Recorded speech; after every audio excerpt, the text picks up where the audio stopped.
আসসালামু আলাইকুম রহমতুল্লাহি আবরাকাতু। সম্মানিত ভিউয়ার্স, আমি আলামিন অটোমোবাইলে আপনাদের স্বাগতম।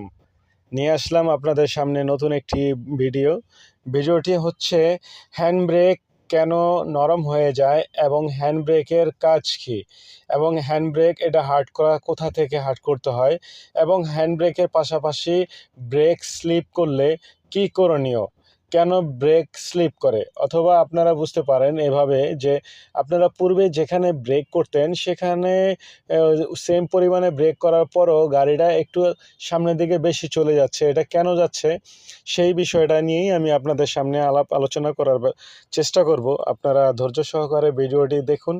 সম্পূর্ণ ভিডিওটি না দেখলে আসলেই কিছুই বুঝতে পারবেন না। বন্ধুরা, সাধারণত ব্রেকের অনেক ধরনের প্রবলেম হয়ে থাকে। ব্রেকের অনেক ধরনের পার্ট থেকে থাকে, যেমন brake master cylinder, brake wheel cylinder, brake slip cylinder, brake shoe, brake pad, caliper, এগুলো সব কিছুই একটা হচ্ছে লেগে ব্রেকের অংশ। সাধারণত দেখা যায় হ্যান্ড ব্রেকটা নরম হয় এটা পিছনের চাকা থেকে। যে সমস্ত গাড়ি ডিস্ক এবং ড্রাম দুইটা অপশন থাকে, সেই ক্ষেত্রে ওই সকল গাড়ির আপনার পিছনের চাকা, অর্থাৎ যেই চাকার ড্রাম থাকে সেই চাকা থেকে হ্যান্ড ব্রেকটাকে হার্ড করে নিতে হয়। আর হ্যান্ড ব্রেকটা হার্ড করায় নিলে এবং নরম করায় নিলে সুযোগ সুবিধাটা কী, আসলে হ্যান্ড ব্রেকটা যখন বেশি ফ্রি হয়ে যাবে তখন আপনি দেখবেন যে ব্রেকটা একটু কম ধরে, তার মানে আপনাকে বুঝতে পারবেন যে ব্রেকটা অ্যাডজাস্ট করে নিতে হবে। এটা যারা নতুন চালান গাড়ি, আপনারা সবসময় দেখবেন যেগুলো পা দিয়ে হ্যান্ড ব্রেক পুশ করা লাগে, অথবা ওল্ড শেপ গাড়িগুলো যেগুলো হাত দিয়ে হ্যান্ড ব্রেক টানা লাগে, এগুলো দেখবেন যখন তুলনামূলক বেশি নরম হয়ে যায় তখন আপনারা বুঝতে পারবেন যে আপনাদের ব্রেকটা সার্ভিসিং করা উচিত, ব্রেক সার্ভিসিং করার সময় হয়ে গেছে। তো যাই হোক বন্ধুরা, এই ব্রেক আসলে একটি খুব সেন্সিটিভ এবং গুরুত্বপূর্ণ বিষয়, কারণ প্রত্যেকটা গাড়িরই আর কিছু ঠিক থাক না থাক ব্রেক ঠিক থাকা জরুরি।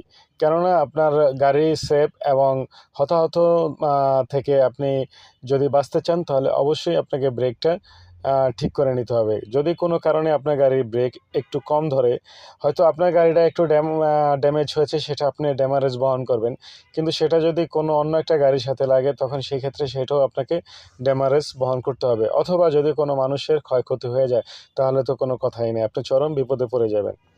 তাই বলবো সবসময় ব্রেকটা নিয়ে কখনোই আপনারা হেলামি করবেন না, কারণ ব্রেক হচ্ছে একটা ড্রাইভারের অহংকার, একটা গর্ব। এই ব্রেক ঠিক থাকলে একটা গাড়ি সুন্দর মতো কন্ট্রোল করা যায়। যাক বন্ধুরা, অনেক কথা বললাম, আমার কথা যদি ভুল ত্রুটি হয়ে থাকে ক্ষমার দৃষ্টিতে